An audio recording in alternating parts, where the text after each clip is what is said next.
നമസ്തേ. കഥകളതിസാഗരത്തിലേക്ക് സ്വാഗതം. ഇന്ന് ഞാനൊരു നാരായണീയം 2-3 ശ്ലോകങ്ങൾ വ്യാഖ്യാനിക്കാം. എനിക്കറിയാവുന്ന വിധത്തിൽ ഒന്ന് പറയാം എന്ന് കരുതുകയാണ്. 10ാമത്തെ ദശകമാണ് സൃഷ്ടിഭേദങ്ങൾ എന്ന് പറയുന്ന, അതേപ്പറ്റി വിവരിക്കുന്ന ഒരു ദശകമാണ് 10ാമത്തെ ദശകം. സൃഷ്ടികർമ്മം നടത്താൻ വേണ്ടി ഭഗവാൻ ബ്രഹ്മാവിനെ ഏൽപ്പിച്ചു. ബ്രഹ്മാവിൻ്റെ ജോലിയാണ് സൃഷ്ടികർമ്മം നടത്തൽ. അദ്ദേഹം സനകാദികളെ സൃഷ്ടിച്ചു. അവരോടും കൂടി തന്നെ സൃഷ്ടികർമ്മത്തിൽ സഹായിക്കണമെന്ന് അഭ്യർത്ഥിച്ചു. എന്നാൽ കേവലം ബാലന്മാരായ അവർ, ഞങ്ങൾ സൃഷ്ടികർമ്മം നടത്താനൊന്നുമില്ല, ഞങ്ങൾക്ക് ഈ പ്രായത്തിൽ ഈ ഭക്തിയോടെ ഇങ്ങനെ ഭഗവത് ഭക്തിയോടുകൂടി കഴിഞ്ഞാൽ മതി എന്നും പറഞ്ഞു അവരിതിലൊന്നും താല്പര്യമില്ലാതെ കണ്ട് സഞ്ചാരികളായിട്ട് ഇങ്ങനെ പോവുകയും ചെയ്തു. സനകാദികൾ പോയി കഴിഞ്ഞിട്ട് പിന്നീടുള്ള ബ്രഹ്മാവിൻ്റെ സൃഷ്ടിയാണ് മൃഡൻ എന്ന് പറഞ്ഞാൽ അദ്ദേഹം വന്നത് ഈ പുരികത്തിൻ്റെ ബ്രഹ്മാവിനാകെ ഒരു അമർഷം തോന്നി. സനകാദികൾ പറഞ്ഞിട്ട് കേട്ടില്ലല്ലോ, മക്കളെ സൃഷ്ടികർമ്മത്തിൽ സഹായിച്ചില്ലല്ലോ എന്നൊക്കെ കരുതി ഇങ്ങനെ 2 പുരികങ്ങളുടെ ഇടയിൽ നിന്ന് വന്ന മൃഡൻ. തമോ ഗുണം വളരെ കൂടുതലായ ഒരു സൃഷ്ടിയായിരുന്നു മൃഡനെ വരുമ്പോഴേ തന്നെ പറയണത്, എനിക്കൊരു നാമം തരൂ, എനിക്കൊരു പദവി തരൂ എന്ന് പറഞ്ഞുകൊണ്ട് ഉടൻ തന്നെ ബ്രഹ്മാവ് അദ്ദേഹത്തിന് രുദ്രൻ എന്ന പേര് നൽകി. മൃഡൻ എന്നുള്ളത് മാറ്റി. മൃഡൻ എന്ന് പറഞ്ഞാൽ ദേഷ്യമൊക്കെ കൂടുതലുള്ള ആൾ, പെട്ടെന്ന് ശുദ്ധി വരും, അങ്ങനെയൊക്കെയുള്ള ഒരാൾ. പ്രവൃത്തിയെപ്പറ്റി ആലോചിക്കലൊന്നുമില്ല, വളരെ പെട്ടെന്നാണ്, പെട്ടെന്ന് ഉറിരണ്ടെന്നൊക്കെ പറയില്ലേ എന്നതുപോലെ ധൃതിയിൽ വളരെ പ്രായോഗികമായി പ്രവർത്തിക്കുന്ന ആളാണ് മൃഡനും ഒക്കെ. എല്ലാം ഒന്നും നന്നായി എന്ന് വരില്ല, അജ്ഞാനവൃത്തി എന്നാണ് പറയണത്. വലിയ ജ്ഞാനമൊന്നുമില്ലാത്ത പല പ്രവൃത്തികളൊക്കെയാണ്. അങ്ങനെ ആയിക്കൊണ്ടിരിക്കുമ്പോൾ ഈ രുദ്രൻ പല ഭാവങ്ങളിലായി. എനിക്ക് പേര് തരുമെന്നുണ്ട്. ഇപ്പോൾ രുദ്രൻ എന്ന് പേരുണ്ട്. അങ്ങനെ ഏകാദശ രുദ്രന്മാരുണ്ടായി. ഏകാദശ രുദ്രൻ എന്ന് പറഞ്ഞാൽ 11 ഭാവത്തിലുള്ള ഒരു രുദ്രൻ. ആ 11 പേർക്ക് എന്നാൽ ഇവർക്കൊക്കെ ഒരു കുടുംബം പോലെ ആയിക്കോട്ടെ, എല്ലാവർക്കും കൂട്ടായിട്ട് ഓരോ വനിതകളെയും സ്ത്രീകളെയും ബ്രഹ്മാവ് സൃഷ്ടിച്ച് നൽകി. പക്ഷേ അവർ സൃഷ്ടികർമ്മം നടത്തിയിട്ടോ. പിതാവായ ബ്രഹ്മാവിൻ്റെ ഒരു താല്പര്യമനുസരിച്ച് ഏകാദശ രുദ്രന്മാരൊക്കെ ഇങ്ങോട്ട് സൃഷ്ടികർമ്മം തുടങ്ങി. അവരുടെ സൃഷ്ടികളെല്ലാം തന്നെ അവരെ പോലെ തന്നെ തമോ ഗുണം മുന്നിൽ നിൽക്കുന്നവരെ, പെട്ടെന്ന് ചുണ്ടിരിക്കുന്നത് അത്ര നല്ല സത്വൃത്തിക്കാരൊന്നുമല്ല, സത്പ്രവർത്തിയായി വന്നില്ല സൃഷ്ടി. ഉടൻ തന്നെ ബ്രഹ്മാവിന് പേടിയായി. അയ്യോ, ത്രിലോകങ്ങളിലും ഈ തമോ ഗുണം വളരെ കൂടുതലുള്ള സൃഷ്ടികളായ പിന്നെ എങ്ങനെയാണ് ഒരു സമാധാനവും സ്വൈരമൊക്കെ ഉണ്ടാവണേ എന്ന് കരുതി അദ്ദേഹം വേഗം ഈ രുദ്രന്മാർ പറഞ്ഞു, നിർത്തു, നിങ്ങളുടെ സൃഷ്ടികർമ്മമൊക്കെ ഒന്ന് നിർത്തു, നിങ്ങൾ തപസ് ചെയ്യൂ, ഇത് ഉപദ്രവമായിട്ട് വരണു. ഇപ്പോൾ ഗുണത്തിന് പകരം ആലോചനയില്ലാത്ത ഒരു പ്രവൃത്തിയായി എന്ന് ബ്രഹ്മാവിനൊരു തോന്നൽ. ഒട്ടും ആലോചിക്കാണ്ടല്ലേ ഈ രുദ്രന്മാരെ ഏൽപ്പിച്ചേ, അതൊരു അനർത്ഥമായിട്ട് അങ്ങോട്ട് വന്നു. അങ്ങനെ രുദ്രന്മാരോട് ഇരുന്ന് തപസ് ചെയ്യാൻ പറഞ്ഞു. സൃഷ്ടികർമ്മം ബ്രഹ്മാവ് തന്നെ ഏറ്റെടുത്തു. ബ്രഹ്മാവിൻ്റെ ശരീരത്തിലെ ഓരോരോ അവയവങ്ങളിൽ നിന്നാണ് പിന്നീട് അങ്ങോട്ടുള്ള സൃഷ്ടി. അദ്ദേഹം പിന്നെ സപ്തർഷികളെ പല മഹർഷിമാരെ ഒക്കെ സൃഷ്ടിച്ചു. അതിൽ സൃഷ്ടിച്ചിട്ടുള്ള സപ്തർഷികൾ ആരൊക്കെയാണ്? മരീചി ബ്രഹ്മാവിൻ്റെ പുത്രനാണ്. സപ്തർഷികളിൽ ഒരാളാണ് മരീചി. അദ്ദേഹം മനസ്സിൽ നിന്നാണ്, ബ്രഹ്മാവിൻ്റെ മനസ്സിൽ നിന്നുണ്ടായതാണ്. അടുത്ത മഹർഷിയാണ്, സപ്തർഷികളിൽ ഒരാളാണ് അത്രി മഹർഷി. അത്രി മഹർഷി നേത്രത്തിൽ നിന്നുണ്ടായവൻ അത്രി. അങ്കിരസ് എന്ന് പറയുന്നൊരു മഹർഷി, അദ്ദേഹം ഉണ്ടായത് മുഖത്തു നിന്നാണ്.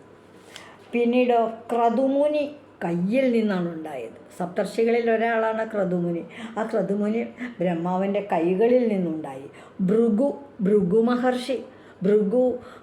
മഹർഷി തൊലി, ശരീരത്തിൻ്റെ തൊലി ആ ഭാഗത്തു നിന്നാണ് ഭൃഗുവംശൻ. ഭാർഗവൻ എന്ന പേര് പരശുരാമനൊക്കെ ആ ഭൃഗുവിൻ്റെ വംശത്തിലുണ്ടായതാണ്. ഓരോരുത്തരും ഓരോ ഗോത്രമായിട്ടൊക്കെ മാറുന്ന കഥയാണ്. പിന്നെ വസിഷ്ഠ മഹർഷി, അദ്ദേഹം പ്രാണവായുവിൽ നിന്ന്, ബ്രഹ്മാവിൻ്റെ പ്രാണവായുവിൽ നിന്നാണ് ഉണ്ടായത്. ദക്ഷ പ്രജാപതി, അദ്ദേഹം പെരുവിരലിൽ നിന്നുണ്ടായി. നാരദ മഹർഷി, ഏത് സമയവും വീണധാരിയായി മഹതി എന്ന് പറയുന്ന തൻ്റെ വീണ ഇങ്ങനെ വായിച്ചുകൊണ്ട് നാരായണ നാരായണ നാരായണ നാമം ജപിച്ചുകൊണ്ടിരിക്കുന്ന ആ നാരദ മഹർഷി ജനിച്ചത് ബ്രഹ്മാവിൻ്റെ മടിയിൽ നിന്നാണ്. ഇതൊക്കെ പുരാണ പ്രസിദ്ധമായിട്ടുള്ള കാര്യങ്ങളാണ്. നമുക്ക് ഇനി ശ്രദ്ധിക്കാനുള്ള, ഇനി നമ്മൾ അടുത്ത ശ്ലോകത്തിലേക്ക് പോവുകയാണ്. അടുത്ത ശ്ലോകം തുടർന്നുണ്ടായ സൃഷ്ടിപ്രക്രിയ ഇങ്ങനെ വിവരിക്കുകയാണ് ബ്രഹ്മാവാട്ടോ ഇപ്പോൾ സൃഷ്ടി നടത്തുന്നത്. ധർമാദികാനപി സൃജന്നതകർദമം ച വാണിം വിധായ വിധിരംഗജ സങ്കുലോഭൂത് ത്വദ്ബോധിതൈ സനകദക്ഷമുഖൈസ്തനൂജൈ തദ്ബോധിതശ്ച വിരരാമ തമോ വിമുഞ്ചൻ എന്ന് പറയുന്നത്. അഥ ധർമാദികാൻ കർദമം ച അഭിസൃജൻ. കർദമൻ എന്ന് പറയുന്നത് അനന്തരം ധർമ്മദേവൻ തുടങ്ങിയവരെയും ധർമ്മദേവനെ സൃഷ്ടിച്ചു ബ്രഹ്മാവ്. പിന്നെ കർദമ പ്രജാപതി, കശ്യപ പ്രജാപതി എന്നുള്ളവരെയൊക്കെ സൃഷ്ടിക്കുകയാണ്. കർദമനെയും സൃഷ്ടിച്ചു. വാണിം വിധായ വിധി, വാണിദേവിയെ, സരസ്വതീ ദേവിയെ ബ്രഹ്മാവ് സൃഷ്ടിച്ചു. സരസ്വതിയെ അങ്ങോട്ട് സൃഷ്ടിച്ചു ബ്രഹ്മാവ്. അന്നേരം വേറെ ഒരു അപകടം ഉണ്ടായപ്പോൾ അങ്കജസങ്കുല അഭൂത് അങ്ങോട്ട് ഉണ്ടായി. എന്താ ഉണ്ടായത്?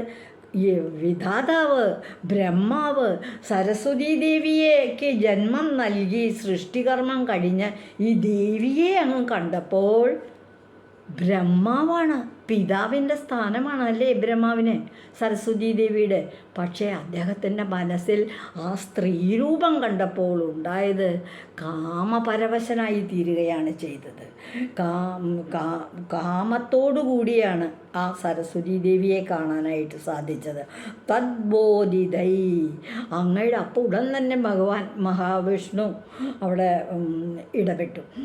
നിന്തിരുവടിയുടെ പ്രേരണയാൽ സനകൻ, ദക്ഷൻ തുടങ്ങിയ മക്കളും അപ്പോഴേക്ക് വന്നു. അയ്യോ അച്ഛ, അതെന്തത് സരസ്വതീ ദേവിയോട് അങ്ങേക്ക് ഇപ്പോൾ തോന്നുന്ന ഈ ഒരു വികാരമുണ്ടല്ലോ, അത് അത്രയും അങ്ങോട്ട് പന്തിയല്ലല്ലോ എന്ന് കരുതി അവരുമൊക്കെ വന്നു.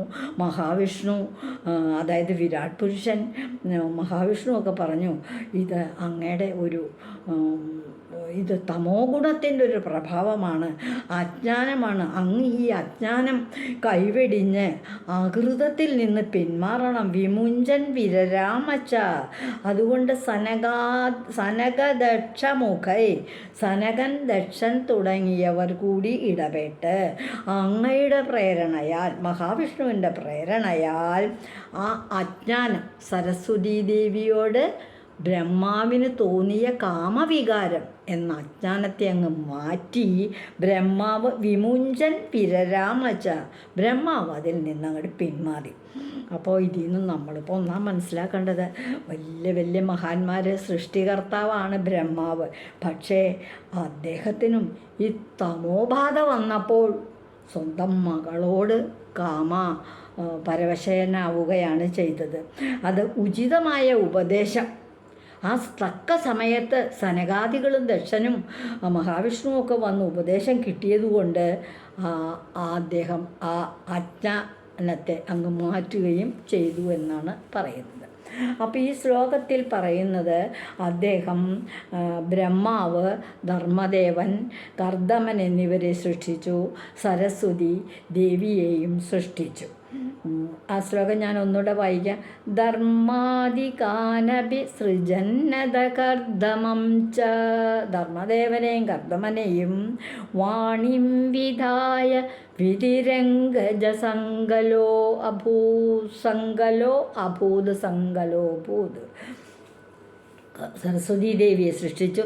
തദ്ബോധിതൈ സനകദക്ഷമുഖൈസ്തനൂജൈ, സനകാദികളും ദക്ഷനും ഒക്കെ ഇടപെട്ടുകൊണ്ട് തദ്ബോധിതശ്ച, ബ്രഹ്മാവിനെ ബോധ്യപ്പെടുത്തി പറഞ്ഞ് മനസ്സിലാക്കി കൊടുത്തു. വിരരാമതമോ വിമുഞ്ചൻ, ആ തമോ ഗുണത്തെ അങ്ങ് ബ്രഹ്മാവ് മാറ്റുകയും ചെയ്തു എന്നാണ് ഈ ശ്ലോകത്തിൽ പറയുന്നത്. ഇതിൻ്റെ ഒരു പരിഭാഷാ രൂപത്തിൽ വരുമ്പോൾ ഈ ശ്ലോകത്തിന് എങ്ങനെയാണ് അർത്ഥം വരുന്നതെന്ന് നമുക്ക് നോക്കാം. സൃഷ്ടിച്ചല്ലോ കർദമനെ ധർമ്മദേവാദികളെയും സൃഷ്ടിച്ചല്ലോ കർദമനെ ധർമ്മദേവാദികളെയും കാമപരവശനായി സരസ്വതിയിൽ. ബ്രഹ്മാവ് സരസ്വതി ദേവിയിൽ കാമപരവശനായി മാറുകയും ചെയ്തു. അവിടുത്തെ പ്രേരണയാൽ, അല്ലയോ ഭഗവാനെ മഹാവിഷ്ണു വിഭോ, അവിടുത്തെ പ്രേരണ കൊണ്ടും അജ്ഞാനവും നശിച്ചല്ലോ. ഈ തമോ ഗുണപ്രധാനമായ കാമകാര്യങ്ങൾ, കാമവിചാരങ്ങൾ ഒക്കെ അങ്ങോട്ട് മാറി. ആ സമയത്ത് നാൻമുഖനാം ബ്രഹ്മദേവൻ പിന്മാറിയല്ലോ.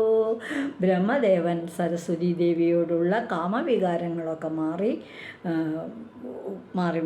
മാറി സഞ്ചരിക്കാനായിട്ട് തുടങ്ങുകയും ചെയ്തു. സൃഷ്ടിച്ചല്ലോ കർദമനെ ധർമ്മദേവാദികളെയും കാമപരവശനായി സരസ്വതിയിൽ.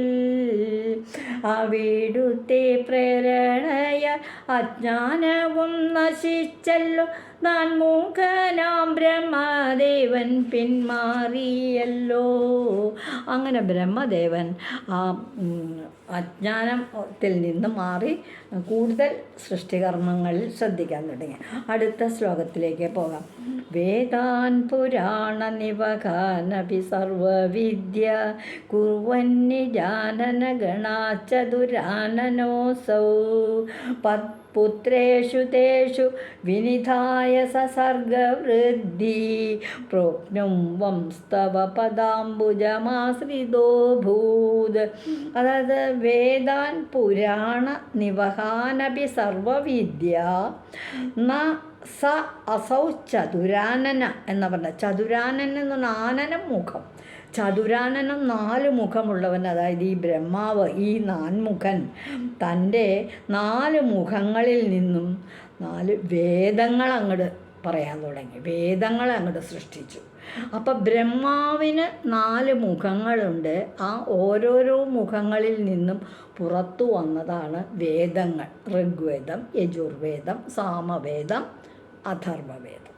ഈ 4 വേദങ്ങൾ ബ്രഹ്മമുഖത്തിൽ നിന്നും ഉണ്ടായതാണ്. നിജ ആനന ഗണാത് വേദാൻ. ഇത് കൂടാതെ കണ്ട് പുരാണങ്ങൾ വന്നു. 18 പുരാണങ്ങളുണ്ട്. ഒന്നാണ് പ്രധാനപ്പെട്ടൊരു പുരാണമാണ് ഭാഗവത പുരാണം, നാരദ പുരാണം, പത്മപുരാണം, വിഷ്ണു പുരാണം. ഇങ്ങനെ 18 പുരാണങ്ങളുണ്ട്. സ്കന്ദപുരാണം, അങ്ങനെയൊക്കെ ഉണ്ട്. ആ പുരാണങ്ങളെല്ലാം ഈ ബ്രഹ്മമുഖത്ത് തന്നെ ഉണ്ടായതാണ്. ഇതുകൂടാതെ കണ്ടോ ഉപപുരാണങ്ങൾ വേറെയുണ്ട്, ഇതിഹാസങ്ങളുണ്ട്. തുടങ്ങിയവയൊക്കെ ഈ ബ്രഹ്മാവിൻ്റെ സൃഷ്ടികളാണ്. ഇത് കൂടാതെ സർവവിദ്യ അഭികുർവൻ, പല വിധത്തിലുള്ള എല്ലാവിധ വിദ്യകൾ. എന്തൊക്കെയാണ് വിദ്യകൾ? ശിക്ഷ, കൽപ്പം, വ്യാകരണം, ഛന്ദസ്, നിരുക്തം, ജ്യോതിഷം ആദിയായിട്ടുള്ള സകല വിദ്യകളും ബ്രഹ്മാവിൻ്റെ മുഖത്തു നിന്ന് സൃഷ്ടിച്ചവയാണ്. തേഷു പുത്രേഷു വിദ്നിധായ. അപ്പം ബ്രഹ്മാവിന് തോന്നി ഇതെല്ലാം കൂടി അങ്ങോട്ട് ഇപ്പം താനിങ്ങനെ സൃഷ്ടിച്ച് വെച്ചാൽ ഇത് എല്ലാം കൂടി ഒരാളെ ഏൽപ്പിക്കാൻ പറ്റില്ല, ഇത് പലർക്കായിട്ട് അങ്ങോട്ട് കൊടുക്കാം. അപ്പം അവർ അങ്ങോട്ട് വെച്ച് അത് സമ്പന്നമാക്കിക്കോളും എന്ന് കരുതി അവയെ വേദങ്ങളെയും 4 വേദങ്ങളും 6 ശാസ്ത്രങ്ങളും, 6 ശാസ്ത്രങ്ങൾ എന്ന് പറഞ്ഞാൽ വിദ്യാഭ്യാസത്തിൻ്റെ 6 മേഖലകൾ എന്ന് തന്നെ പറയാം. ആ മേഖലകളുമൊക്കെ അവയെ മരീചി മുതലായ പുത്രന്മാർ, മരീചി, അത്രി, അങ്കിരസ്, പുലഹൻ, പുലസ്ത്യൻ, ക്രതുമുനി, അങ്ങനെ ഒരുപാട് മക്കളൊക്കെ ഉണ്ടല്ലോ, സപ്തർഷികളൊക്കെ ഉള്ള പോലെ എന്ന പോലെ മരീചി തുടങ്ങിയ പുത്രന്മാർക്ക് തേഷു പുത്രേഷു വിനിതായ, അപ്പോൾ തൻ്റെ പുത്രന്മാർക്ക് പ്രത്യേകിച്ച് ഇങ്ങനെ പങ്കുവച്ചു കൊടുത്തു. ഓരോരുത്തർക്ക് ഓരോരോ കാര്യങ്ങൾ. സർഗവൃദ്ധി അപ്രാനുവൻ തവ പാദാംബുജമാശ്രിതാഭൂത്. സൃഷ്ടി അഭിവൃദ്ധി പ്രാപിക്കാത്തതിൽ നിന്തിരുവടിയുടെ പാദങ്ങളെ തന്നെ ശരണം പ്രാപിച്ചു. എന്നിട്ടും ബ്രഹ്മാവിന് അങ്ങോട്ട് തൃപ്തിയായിട്ടില്ല. തൻ്റെ സൃഷ്ടി അങ്ങോട്ട് തൃപ്തിയായിട്ട് ധാരാളമായി എന്നുള്ളൊരു തോന്നൽ വരണില്ല. സൃഷ്ടി കൊണ്ട് താൻ സമ്പന്നനായിട്ടില്ല എന്നുള്ളൊരു തോന്നൽ കൊണ്ട് വീണ്ടും ഭഗവാനെ തന്നെ ബ്രഹ്മാവ് ആശ്രയിച്ചു. ഭാഗവതത്തിൽ ഈ ഭാഗം പറയുന്നത് വേദാനി അംഗാനി വേദാശ്ചത്വാരമീമാംസനായ വിസ്തര പുരാണധർമ്മശാസ്ത്രച്ച വിദ്യ ഹേത്യാശ്ചതുർദശ. ഈ ബ്രഹ്മാവിന് തൃപ്തി വരുന്നില്ല തൻ്റെ സൃഷ്ടിയിൽ, വീണ്ടും വീണ്ടും സൃഷ്ടിക്കണം എന്നുള്ള മോഹം നിൽക്കുകയാണ്. അപ്പോൾ ഈ ശ്ലോകം ഒന്നുകൂടെ വായിക്കാം. അതായത് 4 മുഖങ്ങളിൽ നിന്ന് വേദങ്ങൾ ഉത്ഭവിച്ചു, പുരാണങ്ങൾ ഉത്ഭവിച്ചു, ഉപപുരാണങ്ങൾ ഉത്ഭവിച്ചു, 6 ശാസ്ത്രങ്ങളും ഉത്ഭവിച്ചു. ഇവയൊക്കെ പലർക്കുമായിട്ട് ചുമതലയേൽപ്പിച്ചു. തൻ്റെ പുത്രന്മാർ തന്നെ മരീചിക്ക് ഒന്ന് കൊടുത്തു, ഭരദ്വാജ, അങ്ങനെ പലർക്കും കൊടുത്തു. ആ ശ്ലോകം ഒന്ന് പറയുകയാണ്. വേദാൻ പുരാണ നിബഹാനപി സർവവിദ്യ കുർവന്നിജാനന ഗണാശ്ചതുരാനനോസൗ പുത്രേഷു തേഷു വിനിധായ സസർഗവൃദ്ധി പ്രോപ്നോ വംശസ്തവ പാദാംബുജമാശ്രിതോ ഭൂത്. അങ്ങനെ ഈ ശ്ലോകത്തിൽ പറയുന്ന സൃഷ്ടിയെപ്പറ്റി തന്നെയാണ്. ഇതിൻ്റെ ഒരു പരിഭാഷ വരുന്നത് എങ്ങനെയെന്ന് നോക്കാം. വേദങ്ങളും പുരാണങ്ങൾ ശിക്ഷാകൽപ്പം വ്യാകരണം ജ്യോതിഷാദി വിദ്യകളും നിർമ്മിച്ചു ദേവൻ. 6 ശാസ്ത്രങ്ങളും 4 വേദങ്ങൾ ബ്രഹ്മമുഖത്തു നിന്നും ഉത്ഭവിച്ചു, ബ്രഹ്മാവ് തന്നെ സൃഷ്ടിച്ചു. അവിടുത്തെ അവയെല്ലാം പുത്രന്മാരെ ഏൽപ്പിച്ചല്ലോ നാൻ മുഖനും. തൻ്റെ പുത്രന്മാർ ഒരുപാട് പേരുണ്ട്, അവരെയെല്ലാം ഇവയുടെയൊക്കെ ചുമതലകൾ ഏൽപ്പിക്കുകയും ചെയ്തു. അവിടുത്തെ പാദങ്ങളിൽ അഭയം തേടി. അടുത്ത സൃഷ്ടികർമ്മം നടത്താനുള്ള ഉത്സാഹത്തിന് വേണ്ടി, അനുഗ്രഹത്തിന് വേണ്ടി അവിടുത്തെ പാദങ്ങളിൽ, ഭഗവാനെ നിന്തിരുവടിയുടെ പാദങ്ങളിൽ തന്നെ ബ്രഹ്മാവ് അഭയം പ്രാപിക്കുകയും ചെയ്തു. അടുത്ത ശ്ലോകത്തിലേക്ക് പോകാം. ജാനന്നുപായമത ദേഹമതോ വിഭജ്യ സ്ത്രീ പുംസഭാവ അഭജന്മദനുദ്ധദുഭ്യാം താഭ്യാം ച മാനുഷകുലാനി വിവർദ്ധയം സ്വം ഗോവിന്ദ മാരുതപുരേശ നിരുന്തിരോഗാൻ. ഈ ദശകത്തിലെ 10ാമത്തെ ശ്ലോകമാണിത്. ഈ ശ്ലോകത്തിൻ്റെ 4ാമത്തെ വരിയോട് കൂടിയിട്ട് ഭക്തകവി പ്രാർത്ഥിക്കുക കൂടെയാണ്. എൻ്റെ രോഗം മാറ്റി തരണേ ഗുരുവായൂരപ്പ, എനിക്ക് ആരോഗ്യം വീണ്ടും കിട്ടണേ എന്നുള്ള പ്രാർത്ഥനയുമുണ്ട്. എല്ലാ ദശകങ്ങളിലുണ്ട് ഈ പ്രാർത്ഥനകൾ. ഞങ്ങൾ ആദ്യത്തെ 2 ദശകം ഒഴികെ അങ്ങനെ തുടങ്ങിയപ്പോൾ ജാനന്നുപായമത ദേഹമധോ വിഭജ്യ. അജ ഉപായം ജാനൻ ദേഹം വിഭജ്യ. അനന്തരാഥ അതിനുശേഷം ബ്രഹ്മാവ്, അജൻ എന്ന് പറഞ്ഞാൽ ബ്രഹ്മാവ്, അജ പിന്നീട് ബ്രഹ്മാവ് ഉപായം ജാനൻ ദേഹം വിഭജ്യ. സൃഷ്ടി ഇങ്ങനെ വർദ്ധിപ്പിക്കാനായിട്ടുള്ള ഉപായം, സൂത്രം, കൗശലം, മാർഗം ഇതൊക്കെ അറിഞ്ഞ് തൻ്റെ ദേഹത്തെ 2ആയിട്ട് അങ്ങോട്ട് ഭാഗിച്ചു. തൻ്റെ ശരീരത്തിൽ നിന്നാണല്ലോ ഈ സൃഷ്ടികർമ്മം നടക്കുന്നത്.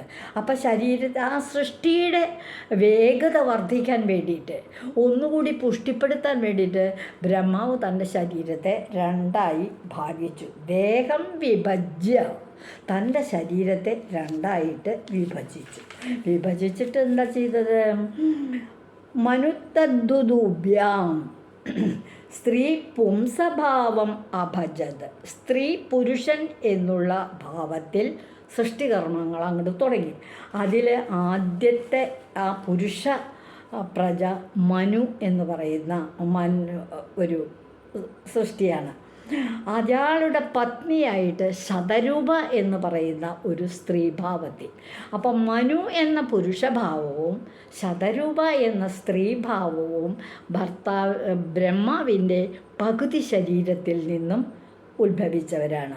ആ ഭാവത്തെ പിന്നീടുള്ള സൃഷ്ടികർമ്മം അപ്പം അവരെ ഈ സ്ത്രീ പുരുഷൻ എന്നുള്ള വിഭാഗത്തോട് കൂടിയിട്ടുള്ള സൃഷ്ടിയൊക്കെ അവരെ അങ്ങോട്ട് ഏൽപ്പിക്കാമല്ലോ എന്നാണ് കരുതിയത്. ഹേ മാരുതപുരേശ ഗോവിന്ദ, അല്ലയോ ഗുരുവായൂരപ്പ ഗോവിന്ദ. ഗോവിന്ദൻ എന്നുള്ള പേര് ഗോവർദ്ധനഗിരി ചുമന്നതുകൊണ്ടാകാം. ആ പദത്തിന് മറ്റൊരർത്ഥം കൂടെ കരുതാം. വേറെ ഒന്നല്ല, ഗോ എന്ന് പറഞ്ഞാൽ മാതാവ്, പശു തന്നെ മാതാവാണ്.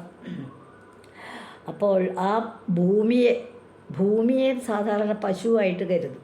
ആ ഭൂമിയെ രക്ഷിച്ച ആളും കൂടിയാണ് ഈ കൃഷ്ണൻ മഹാവിഷ്ണു. അതുകൊണ്ടും അദ്ദേഹത്തിന് ഗോവിന്ദൻ, ഗോവിനെ രക്ഷിച്ചവൻ, ഭൂമിയെ രക്ഷിച്ചവൻ. ഭൂമിയെ രക്ഷിക്കാൻ ഭൂമിയെ ഒരിക്കൽ വരാഹരൂപിയായി അസുരൻ വന്ന്, ഹയഗ്രീവൻ അസുരൻ വന്നൊക്കെ സമുദ്രത്തിലേക്ക് കൊണ്ടുപോവുകയും പിന്നെ അവിടെ പോയിട്ട് രക്ഷപ്പെടുത്തി കൊണ്ടുവരികയൊക്കെ ചെയ്തു. അതിനുവേണ്ടി ഭഗവാൻ ഒരു അവതാരം തന്നെ എടുത്തു. വരാഹാവതാരം എടുത്തത് തന്നെ അതിന് വേണ്ടിയിട്ടാണ്. അങ്ങനെ എന്നിട്ട് തേറ്റേമ കയറ്റി കൊണ്ടുവരികയാണ് ചെയ്തത് ഭൂമി ദേവിയെ. അതുകൊണ്ടാണ് ഇവിടെ പറയുന്നത്, ഹേ മാരുതപുരേശ, ഗുരുവായൂരിൽ വസിക്കുന്ന അല്ലയ ഗോവിന്ദ, താഭ്യം ച മനുഷ്യകുലാനി വിവർദ്ധയൻ ത്വം, അങ്ങയുടെ ആ മനുഷ്യവംശത്തിലുള്ള പ്രജകളെ സൃഷ്ടിക്കുന്ന കർമ്മം ഇങ്ങനെ വർദ്ധിപ്പിച്ചുകൊണ്ടിരിക്കുകയും ചെയ്തു. അങ്ങനെയൊക്കെയുള്ള ഭഗവാനെ എന്താണ്, അങ്ങ് സൃഷ്ടികർമ്മത്തിൻ്റെ ഒരു വേഗത വർദ്ധിപ്പിക്കുന്നതിന് വേണ്ടിയായിട്ടും അതിൻ്റെ ഒരു ഭേദങ്ങൾ തരംതിരിവിന് വേണ്ടിയിട്ടും സ്ത്രീ പുരുഷൻ എന്നുള്ള ലിംഗഭേദത്തോടെയുള്ള സൃഷ്ടികർമ്മം നടത്താൻ വേണ്ടിയുമൊക്കെ തൻ്റെ ശരീരത്തെ ഒരു പകുതി സ്ത്രീ പുരുഷ ലിംഗഭേദത്തോടുകൂടിയ സൃഷ്ടിക്കായിട്ട് മാറ്റിവെച്ചു. മറ്റേ പകുതി എന്ത് ചെയ്തു, പിന്നെ ഉണ്ടല്ലോ ലിംഗഭേദമൊന്നും ഇല്ലാത്ത സൃഷ്ടികൾ, കടൽ, പർവ്വതങ്ങൾ, വലിയ വലിയ വൃക്ഷങ്ങൾ, പാറക്കെട്ടുകൾ, എന്തെല്ലാമുണ്ട് പിന്നെ ഭൂമിയിൽ നിന്നല്ല ത്രിലോകത്തിൽ. ആ വക സൃഷ്ടികൾക്കൊക്കെ ആയിട്ട് മറ്റൊരു പകുതിയും മാറ്റിവെച്ചു. അതായത് സൃഷ്ടികർമ്മം വേഗത്തിൽ ബ്രഹ്മാവ് നടത്തുകയാണ് മഹാവിഷ്ണുവിൻ്റെ ഉപദേശത്തോടു കൂടിയിട്ട്. അപ്പോൾ ഈ ശ്ലോകത്തിൽ എന്താണ് പറയുന്നത്, ബ്രഹ്മാവ് സൃഷ്ടികർമ്മം ത്വരിതപ്പെടുത്താൻ, വേഗത്തിലാക്കാൻ തൻ്റെ ശരീരത്തെ രണ്ടായി പകുക്കുകയും ആ സൃഷ്ടിയെ ഭേദപ്പെടുത്തി സ്ത്രീ പുരുഷ ലിംഗഭേദത്തോടുകൂടിയ സൃഷ്ടി തൻ്റെ ശരീരത്തിൻ്റെ ഒരു ഭാഗവും മറുഭാഗം ലിംഗഭേദമില്ലാത്ത വസ്തുക്കളുമായിട്ട് അങ്ങോട്ട് സൃഷ്ടിക്കാനായിട്ട് തുടങ്ങി. ജാനന്നുപായമദേഹമഹോ വിഭജ്യ സ്ത്രീ പുംസഭാവ സ്ത്രീ പുംസഭാവമഭജന്മതനുദ്ദുഭ്യാം താഭ്യാം ച മാനുഷകുലാനി വിവർദ്ധയസ്ത്വം ഗോവിന്ദ മാരുതപുരേശ നിരുന്തി രോഗാൻ, എൻ്റെ രോഗങ്ങളും ഒക്കെ മാറ്റിത്തരണേ എന്നുള്ളൊരു പ്രാർത്ഥനയോടുകൂടി ഭക്തകവി ഈ ദശകം നിർത്തുകയാണ്. ഇതിൻ്റെ ഒരു പരിഭാഷാ രൂപം നമുക്ക് നോക്കാം. സൃഷ്ടി വർദ്ധിപ്പിക്കാനായി സൃഷ്ടികർത്താവായ ദേവൻ. ആരാ സൃഷ്ടികർത്താവായ ദേവൻ? ബ്രഹ്മാവ്. സൃഷ്ടി വർദ്ധിപ്പിക്കാനായി സൃഷ്ടികർത്താവായ ദേവൻ ബ്രഹ്മാവ് സൃഷ്ടി ചെയ്തു മനുവിനെ ശതരൂപയേ.